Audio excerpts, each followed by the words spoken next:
আল্লাহ তাআলার ইরশাদ, আমি এই উদাহরণসমূহ লোকদেরকে বর্ণনা করি, জ্ঞানবানরাই উহা বুঝতে সক্ষম হন। সূরা আনকাবুত।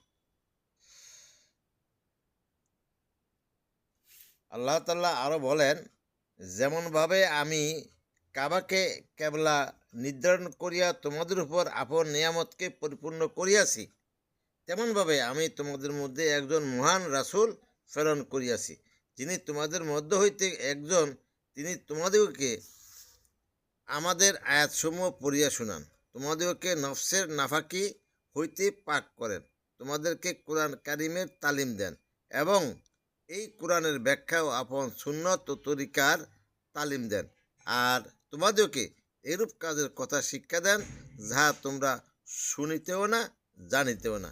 সূরা বাকারা